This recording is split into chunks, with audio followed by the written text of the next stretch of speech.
All right. Welcome to this episode of Agile for Agilists. I am Brad Nelson. With me is Drew Podwall. And today we're going to talk about Agile Purism. So, Drew, Yeah. what does Agile Purism mean to you?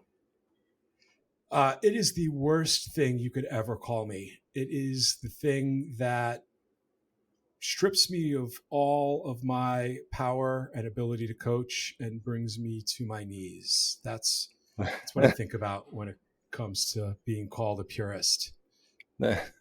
That's funny. Yeah, it definitely has a negative connotation now. But when I started, there was almost a pride in it, right? Where you go into these organizations and you're working with these other coaches and they're telling you how to do things, and you're like, this doesn't make sense. This is dumb. Why am I doing this?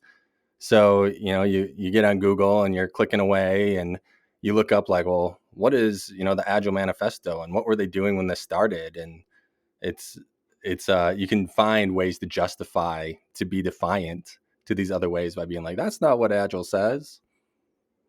Well, you bring up a good point, right? Because like to be a purist in the other connotation, right?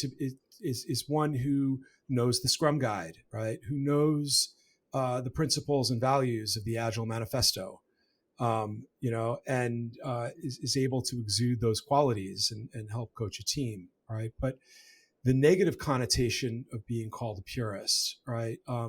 We've talked a little bit about this. Like the two sides of purism that I see as negative is like when your client calls you a purist. You're being too much of a purist right now, Right. Brad. My teams can't do that.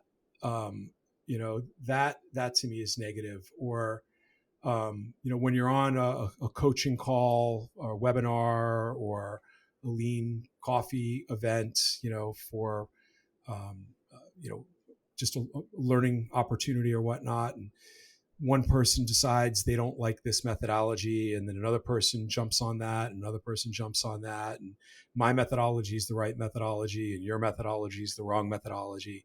That's the other side, I feel like, of being called a purist. That is, or purism within our community, that is negative and hurts us. So, which one do you want to start off talking about first? Which one speaks to you the most? uh, I feel like we should start with let's start with the methodology and the framework one from other agilists, right? From other You agilists. know, So, where have you experienced that? where haven't I? I think it's really common, and it's even more so in our circle. I feel like than other circles. Humans have this like tribalism where, as much as we want to be a part of something, we also want that something to be special and different. And so there's just as much effort at like being the vanguard and keeping out people who aren't a part of your tribe. And I definitely feel like Agile suffers from that a little bit when we look at some of the interactions I've had. It's oh well, um, that's not what the Scrum Guide says, right? Like that's probably the most common one I hear. Well, okay, so I agree with that statement a little bit, right? Like, I think it's important, right, to remember what the Scrum Guide says, right? But I also think it's important to remember that, every person, every team, every organization's journey is going to be unique to them, right? There's Right. no one size fits all, way to go through the forest. There's lots of ways to go through the forest. There's lots of starting points to, lots of trailheads to Hmm. start at, and there's lots of sights to see along the way.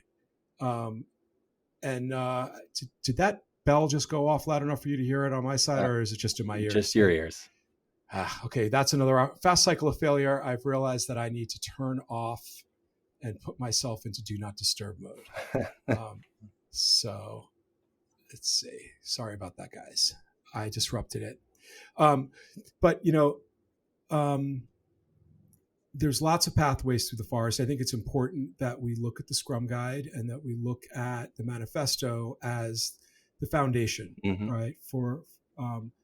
And compare that to the outcomes that we want to achieve, and compare that to the impediments that we're currently experiencing.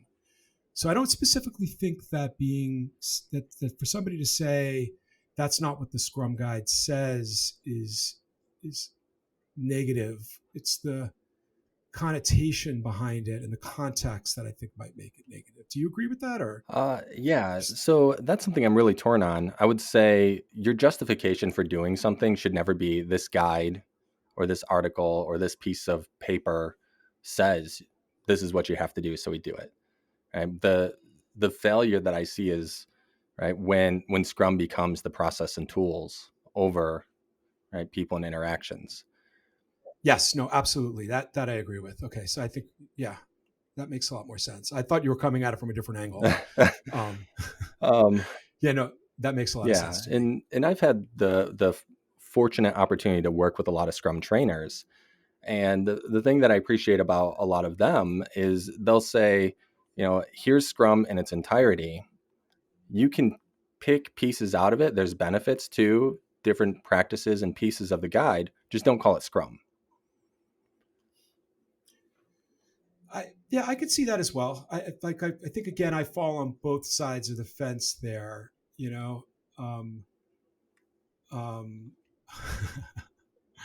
I was just thinking of something silly, but I'm I grew up. Never mind. I'm not going to tell the story.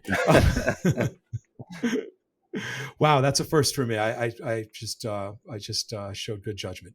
But I think that like that's the other side of the coin too. Is that like for instance the idea of do we call it a ceremony? Do we call it an agile event? Do we call it a meeting? And hmm you know, words have a lot of meaning. Words had a lot of connotation, and um, but along those same lines though, right? Like if we're not running the agile event, like let's say um, the daily stand up, right? Let's say that your team is not running the daily stand up in the way that the Scrum Guide says to run the daily stand up, hmm right? Would you tell them that they're not allowed to call it a daily stand up? Well, so if I was being super pedantic and following the guide, I would say it's not a daily stand up, it's a daily Scrum. Right. Oh, thank you very much. Uh, so those are kind of like the words matter, but from my experience, uh, n- almost no one is doing Scrum Guide to the T, Yeah. and you create a barrier, right? When you become what I like to call the Scrum police, when you're more worried about telling people what they're doing wrong than helping them get to where they need to go, that's like the negative purism to me. Okay. And I'm definitely on. I don't call it the Scrum Police. I call them Scrum Poindexters. But no, absolutely right. Like, and we're on the same page on that. It's helping people to move along on their journey and develop capabilities. And um, if they want to call it stand up, if they want to call it daily Scrum, if they, to me, it's. I had a mentor of mine used to say this all the time, not all the time, but frequently. We would be in a room with a bunch of clients, and they would be arguing with one another. And I remember the first time I saw him say this, but there was a lot of tension happening, and um, somebody finally looked over at him and said, "Well, what should we do?" And he goes, "Well, I come from the Church of Right Now, and the Church of Right Now says we're not collaborating and communicating effectively." Right. And so, like, I like to think that we come from the Church of Right Now. And the Church of Right Now says that there's some things that we're doing really well, and there's some things that we're not doing so well. And there's some things that we can do differently. But we are here in the church together of right now, right? In the cathedral of the Church hmm of Right Now. And as long as we can have conversations about, what's working well, what's not working so well, and what can we do differently, that's my point of purity, hmm right? That's my point of purity. That's the one thing that I will, just put my fist down and say that one attribute can never be erased. Right? We can go back to waterfall if we want to, but we definitely need these moments of clarity where we can talk about what's not working well, what is working well, and what can we do differently, or whatever soup du jour, retro kind of tool you want to use. But that's definitely my one point of purity. Do you have do you have a specific point of purity for you that you won't go past? Um, you know, that's a great question. I don't know if I do have one. I definitely, I definitely did when I was younger. I think for me, like the biggest thing for me is if somebody's being like hurt physically, mentally, right? If we're in an abusive situation, I draw the line there. I would say like first and foremost, it's not necessarily agile. Uh, but the thing that I guess I've kind of learned is we think about being able to influence people and have communications with people and help people in different journeys and starting locations. As soon as you draw that line and you're like, nope, I'm not going to talk to you anymore, or we can't move forward unless you do A, B, or C, you're potentially closing that door forever. And so I like to look Yeah. at it as, okay, they're not ready for that yet. And even if, channeling my Deming or my gold rat, that's the number one bottleneck, it's not the number one bottleneck if the number one bottleneck is their readiness to do that. Well, we talked about this the other day is that, sometimes you get put onto an engagement thinking that you're going to be able to, teach certain, courses, lessons, certifications, or whatever that might be. Hmm. And we're going to get moving. Right. And then you get on board and you realize that's not necessarily the case. We're still not, people aren't ready. They're not in a learning mindset yet. Right. Right. And so as coaches, we've got to meet our clients to where they are, not to where we want them to be, Yes. um, but the other thing I want to call out is what you were talking about earlier, right? Is if there's like bullying, or I forget the words you used exactly, but you're talking about a respect for people and culture, Hmm. right? Psychological safety, Correct. right? And so that might be a sticking point for you, and I think that's a good one, right? Is to say that's the sticking point. Definitely. We're kind of actually right now we're talking about like what are the things. I think another way to look at it is what are the things that you put on your working agreement, right? When you get with a Mm. client and you're starting to work with them, like from a purist perspective, what are the things that you put on the working agreement? And so for me, it's definitely retrospectives and inspect and adapt, right? Yeah. And for you, it's psychological safety and respect for people and culture. Um, Yeah. I would, um, I would further say the heart, the body, the essence to me of agile is it's about learning. And if you're not willing to learn, then you're not trying to apply agility, and then it's probably a waste of my time to be there. Um, yeah. Well, and so let's get back to also what you said earlier about you know um, well, let's just not call it Scrum. We could do that, but let's not call it Scrum, Yeah. right? So, how do you feel that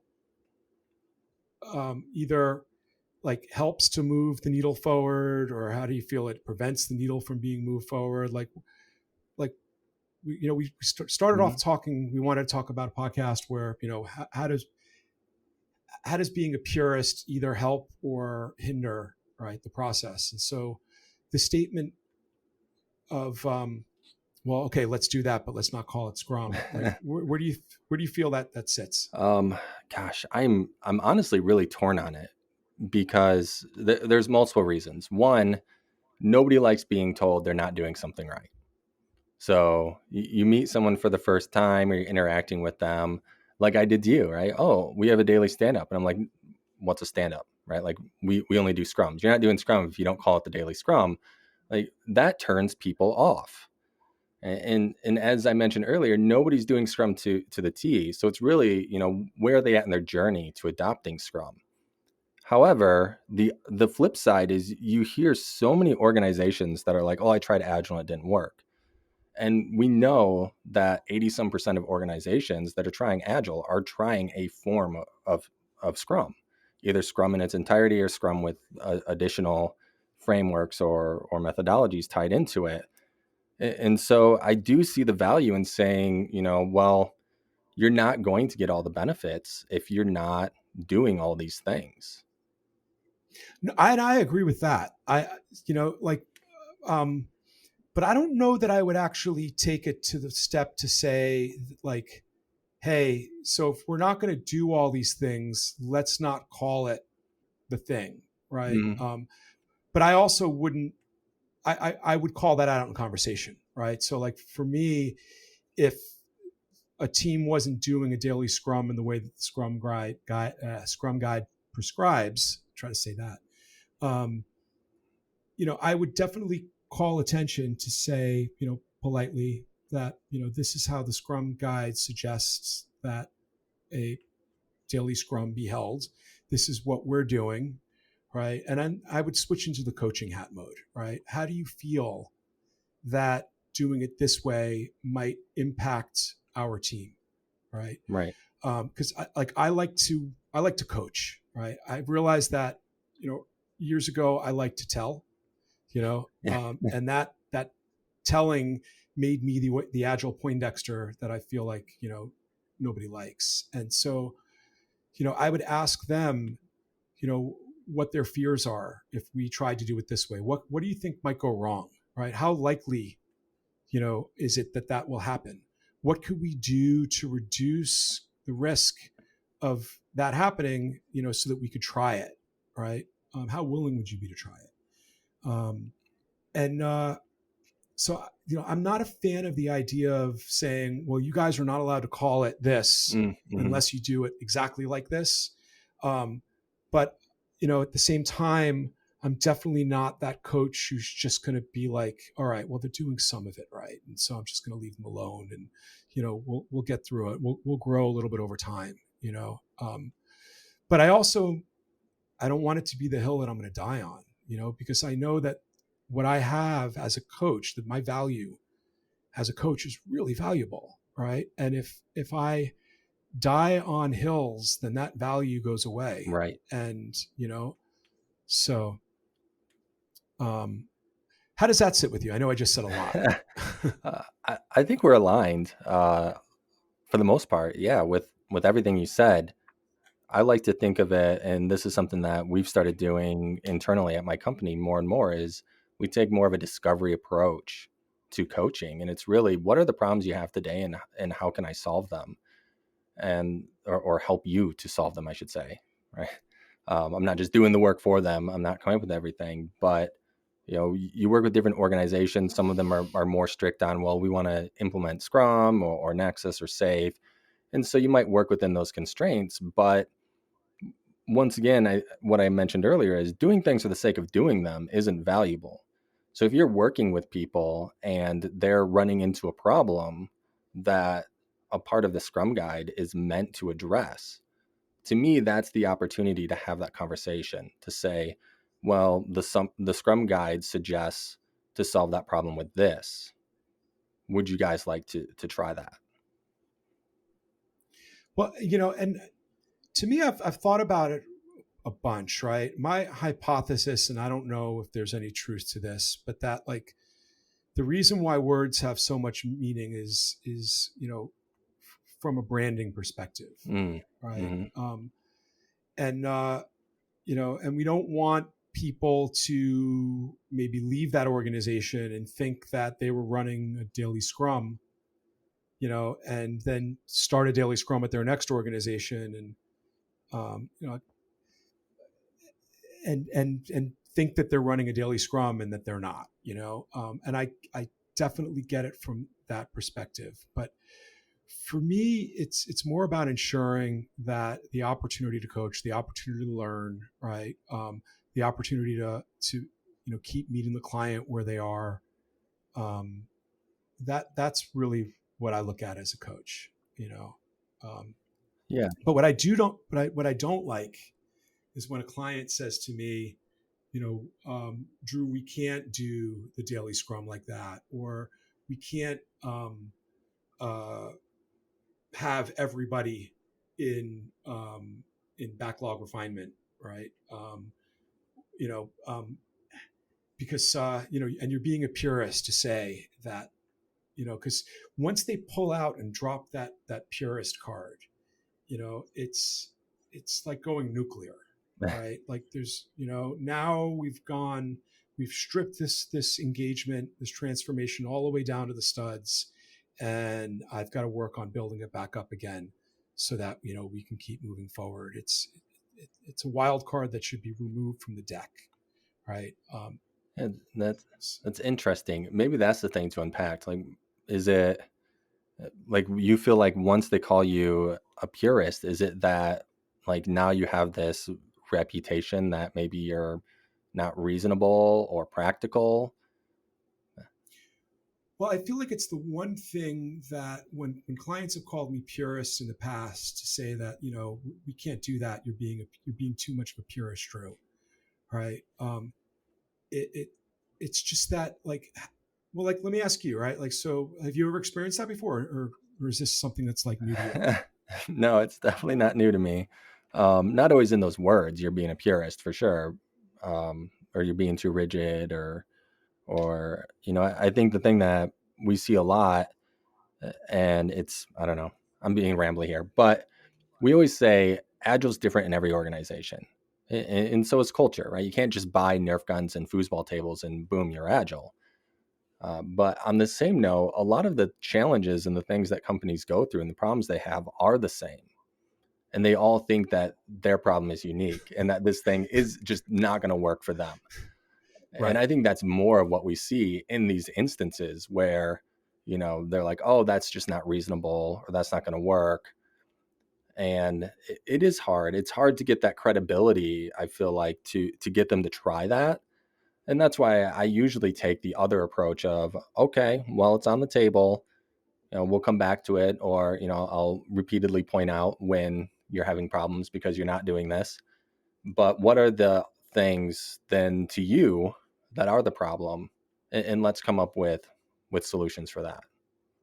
Yeah, and getting back to like the working agreement thing, right? That's early in my engagements. I put that on the table on to say to my clients, right? If there's ever points where you're feeling like, Drew's being puritanical, we can't work like this, right? The better way to say it is, you know, this is why I don't think we can do this, right? But here's Mm-hmm. what we could try, right? Or let's explore why you don't think it'll work here, right? And let's explore ways of potentially adapting it a little bit so it can work, right? So maybe we don't have to do everything exactly, but maybe there's parts of it that we can do, right? Yeah. Which is why, like, when you brought up the idea, well, then we can't call it a daily scrum, right? Like, if team says to me, well, we can't have all the developers on it, right? We can only have the lead developers on it. Um, you know, I'm not going to not allow them to call it a daily scrum, right? I'm still going to allow them to call it a daily scrum, but I'll just, talk to them a bit about why, what aspects are missing, Mm-hmm. um, from the scenario that would really allow it to be a true daily scrum, so that they can get the full benefits out of it. So Yeah, it's interesting. When we talk about the psychology of words matter, it's that if you call it the same thing always, like you don't change the name for it, you're going to fall into the same habits. So you think of like a status report or a status meeting. Those tend to be relatively common in a more tollgate type organization. They may have even daily ones. That's pretty uncommon from my experience, but they might. And and if you try to implement something like a daily scrum, but you're still calling it the status meeting, are you going to get different behaviors out of it? that I'm fully on board with, right? Like, and um, absolutely, right? Like, people show up to a daily status meeting and they're checked out. They're only paying attention to when they need to pay attention. Um, uh, Data usually flows upstream and Mm-hmm. not specifically downstream. Um, and you're absolutely right. And so on that side of the coin, I'm definitely a bit more of a stickler. Although I have had instances where clients wouldn't let me use any other word than meeting, Mm-hmm. right? So I wasn't allowed to say the word ceremony, or I wasn't allowed to say the word agile event, right? And we could call it team backlog refinement, but it had to be called the team backlog refinement meeting, you know? Mm-hmm. And that's not a hill that I'm specifically willing to die on, right? Right. But if but a status meeting, right? Those are the meetings I want to get rid of. Those are the ones that I want to help to shift the needs to elsewhere, right? By empowering the other quote unquote meetings, right, to be more valuable. Because what I look at with my clients is not specifically the words that they're using, Mm-hmm. right, but the actual behaviors that they are exuding within each of those events or meeting of the minds. I'm trying to come up with a neutral word for people coming together to exchange information. But like that's really what it is. It's a meeting where people are coming together to either exchange information or to collaborate to refine information. And if they're doing that well in the right time box at the right point within the sprint, then I don't care if they want to call it like Boy Scout Den Mothers, jamboree or whatever it is, um, as long as they all know what their roles and responsibilities are and they're collaborating and communicating effectively. I'm not the kind of coach who's going to die on the hill of, and we also have to call it this. So Yeah. So kind of going back to my comment where we wouldn't let a uh, a daily scrum still be called a status meeting typically, right? That's not something we desire. But then we have the inverse. We're calling it the daily scrum, but we're still treating it the exact same as a status meeting, right? And so at that point, is it good to differentiate that? yeah, I don't see that a whole lot. Like, I don't dispute that you've seen that a lot because I definitely feel like that's an anti pattern that's out there. I just think with the clients that I've worked for in the past, my challenge has always been to get them to leverage sprint planning and backlog refinement to a higher degree, right? Getting the wrong people out of the room for the daily scrum, getting the right people in the room for the daily scrum, time boxing it in the right way, and that to me hasn't been the problem. That to me is one that if it isn't running in the right way, it's kind of been easy to course correct that.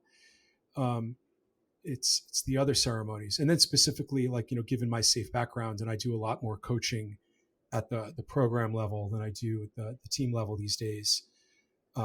It's coaching senior leadership, in what their responsibilities are to the product backlog and the roadmap and the product vision and OKRs and Mm-hmm. things like that. But Yeah, it is an interesting idea or topic. I see both sides, I guess, is where I'm stuck on. I've seen companies, consulting companies, dev shops are like, oh, we don't do Scrum because we don't write user stories. User stories aren't in the Scrum guide, right? Like, and there's other various bullet points that they make. And so I definitely get, the stand up. A lot of people, when we were in person, stood up for their daily Scrum. Right? That's a practice from XP. It's definitely beneficial. There's no reason you can't do it. You don't have to do it. Right? And those kind of like call outs and those little things, I think, is misinformation. And the question is it dangerous misinformation? well, okay, so I'm going to be really transparent here in a very personal way and tell you a quick story. uh, 2 weeks ago, or 2 weeks ago, I did an interview with a really great agile consulting firm, and it's the first time, probably maybe even ever, where they quizzed me on the Scrum Guide, and I realized, like, oh shoot, I don't know the answers in the way that the Scrum Guide specifically Hmm. wants me to answer them with the right words. And so I have on my backlog for over there on my Kanban board, for the next like 2 weeks to read through the Scrum Guide again. I'm actually going to go and do. I've done I've done my CSM, I've done my advanced CSM, I've done my CSP. I've never done my PSM, and so that's on my bucket list too. And the reason why I bring it up is for two reasons. One, um, I love that you corrected me, right? I love that you corrected me when I said daily stand up and not daily scrum, right? Because that's another reminder, right? Like that I need to get back to Scrum, right? I've really lost my, I definitely am not out of touch with Agile. I answered all of the Agile questions like with tremendous ease. It flowed like water coming down a beautiful Spanish fountain. I was in Spain 2 weeks ago, and then the questions about safe again, right? Hmm. But so definitely, I am giving you permission, and I am asking you when you hear me, because it's apparent that you know the Scrum Guide better than I do. Please call me out on it because it's part of my set of capabilities, right? That I am looking to extend and develop and improve, over the next month. And then also for any of the listeners out there, right? Like if there are things that I'm saying that don't fall in line with the Scrum Guide and Brad doesn't catch them, right? Please call me out on that. And I know in the last episode we said we were going to have a email address ready, and we don't. Do you happen to have a throwaway email address that you want to throw out there on this podcast, Brad? Or I mean, I don't know what throwaway.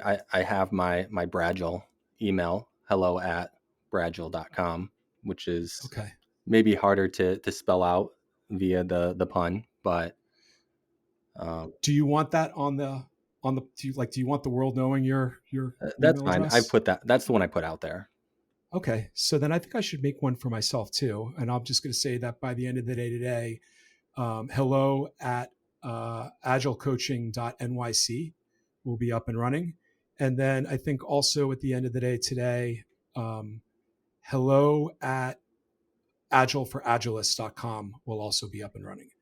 So if there's anything you've heard on this podcast that you disagree with or that you agree with, or an extension of the things that we've said, please call us out on it because it wouldn't be agile if we weren't, looking to improve our own agility and knowledge of Scrum and Kanban and so on and so forth. So Definitely.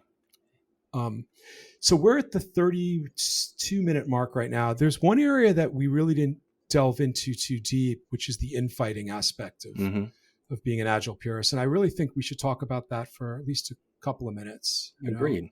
We started to talk about it, but I feel like we kept on veering away from that. And We're tangential, yeah, shiny objects.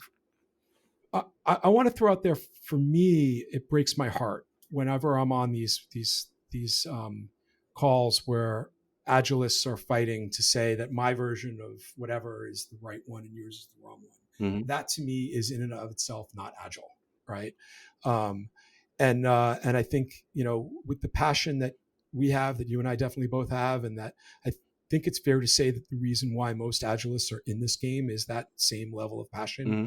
as well. Like if our passion is to make the world a better place to live in incrementally, one sprint after the other, through the various organizations that we coach at, right? Then to spend time slinging mud at each other for why we feel each other's form of agile is not agile, um, I think that's what breaks my heart the most. So Yeah. Yeah. And bringing back is it a daily stand up? Is it a daily scrum conversation?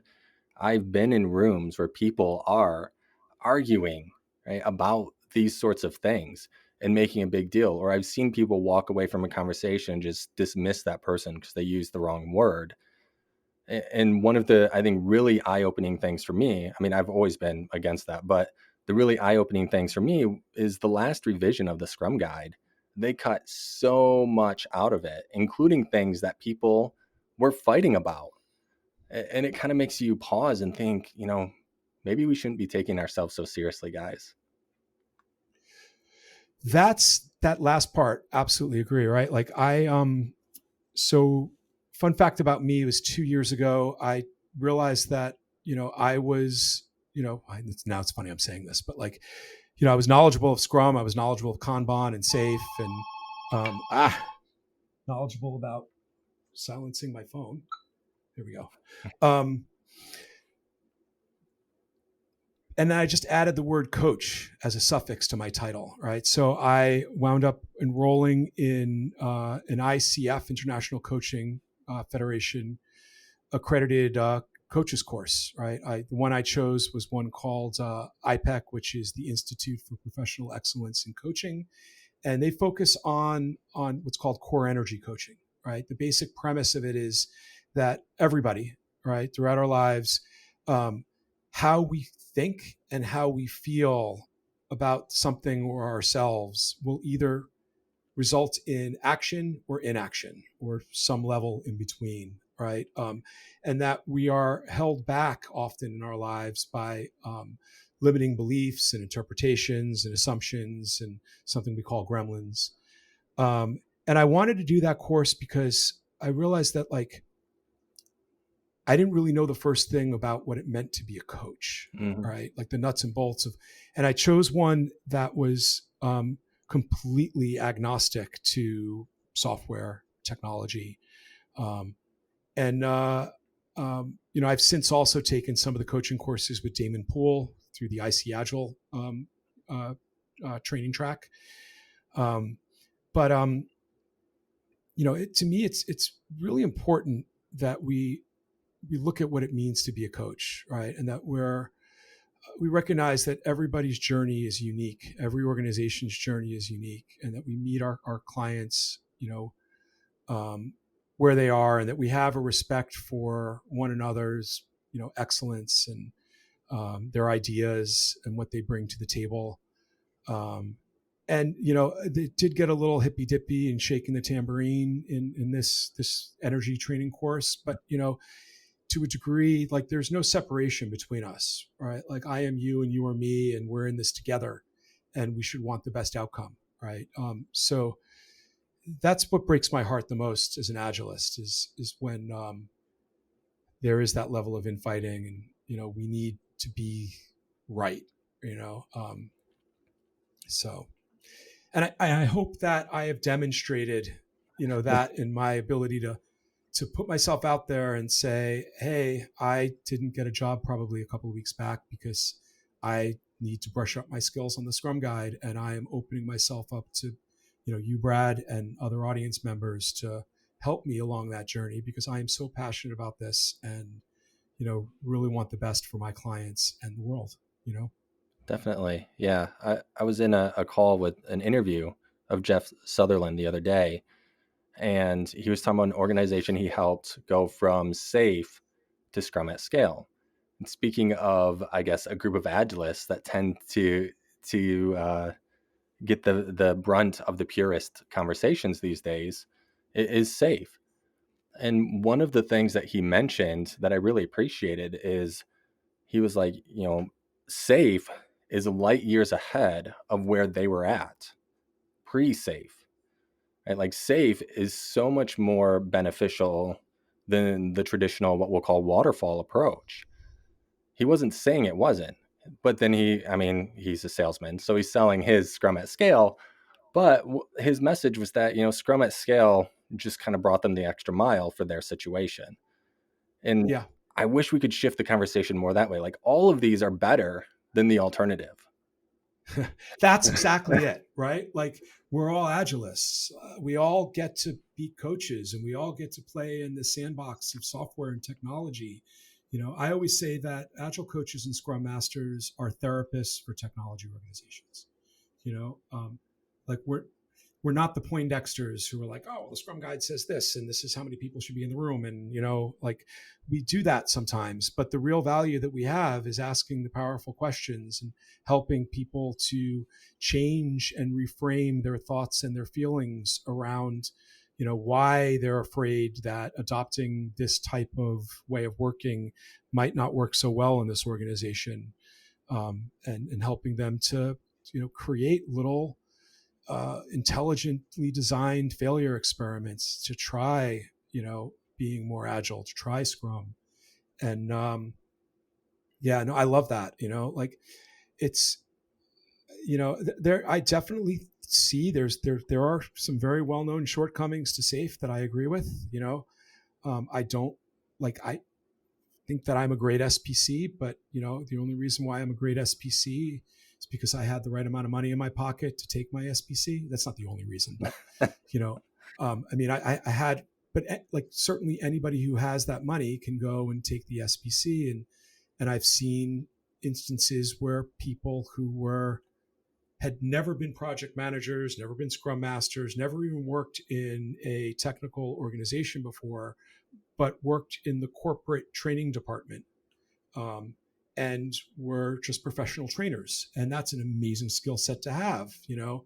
Um, and I've seen them become SBCs, and when they do their training, they're just, you know, reading the material. They're great trainers, you know, but it's the anecdotes that are missing. And the other thing I always say to people who I come across and coach and whatnot is, when you're choosing training, right, what you're buying isn't specifically the certification or the methodology. You're buying the anecdotal stories that your trainer is providing to you, that are helping to demonstrate um, how this process, this methodology, this structure, whatever it is, you know, worked well or didn't work well. You know, that's really what you're buying, is you're buying your trainer's stories. And so it's really important when you're choosing a certification course, that you're not just looking for something that's low cost, right? But that you get on LinkedIn and look at who your trainer is, right? Um, so, Definitely. um, yeah, Yeah. And I guess my last point or word of advice in this area, I think, is something that you realize as a senior in any industry, any role. And it's that there are constraints to every situation. And if you're, as you become more experienced at doing something, you're able to work within those constraints and create the best possible situation at the time within those constraints. And so when you're looking at someone else's implementation of Agile, or their way of working or their process, there are likely constraints and reasons for them doing it that way that you are not aware of. absolutely. Yeah. You know, along those same lines, and then we should probably wrap it up, but this is your day off today. You're supposed to be out having fun. I know, right? Um, This is fun. and this is fun. I know. I say the same thing. If I could only do this 48 hours a day. Um, but, you know, it used to be that if, you know, if our coaching engagement ended, I took that personally. Like, what did I do wrong that we didn't get the contract extended? Um, but you know, the other side of the coin is that there's some other coach who was there before me who didn't get their contract extended, right?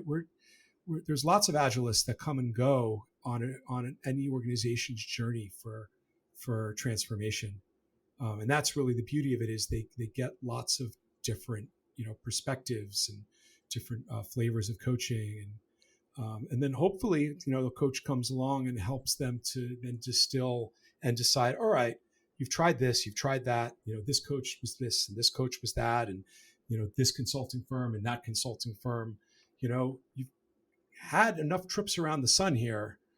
What do you think will work? Right? Hmm. You're really good at saying what won't work, but what do you think will work? You know, um, and so yeah. Well, I think, you know, we've almost at 45 minutes now, and I think that was a good one. Yeah. And yeah, so we'd love to hear feedback. You know, how has being called a purist affected you? What are your beliefs as far as like the Scrum Guide? You know, purism. What are your beliefs around like the way we call our agile events? You know, Brad and I think we're I don't even want to say we're on the opposite sides of the same coin. You know, I think we're maybe the ridges around a coin. um, um, but you know, we'd love to get your thoughts. We'd love to get your criticism. We'd love to get your feedback, and I would love for you to tell me areas where I need to learn more about the Scrum Guide. So, Definitely. Brad, thank you, Brad. Well, thank you, Drew. And likewise, I'm always open for feedback. Right. That is Agile in my mind, is frequent feedback. Well, I love your new backdrop. I Oh, love the new backdrop. thank you. Brad's former backdrop, I mentioned the other day, it was this grid of foam soundproofing tiles, and it looked a little bit like he was in the bathroom It did. in a It did. shower. And now we've got this beautiful, like, it looks like a one of those oil dipped books, you know. It's really cool. Like, anyhow, Thank you. thanks again, and we'll definitely get another one out for recording soon.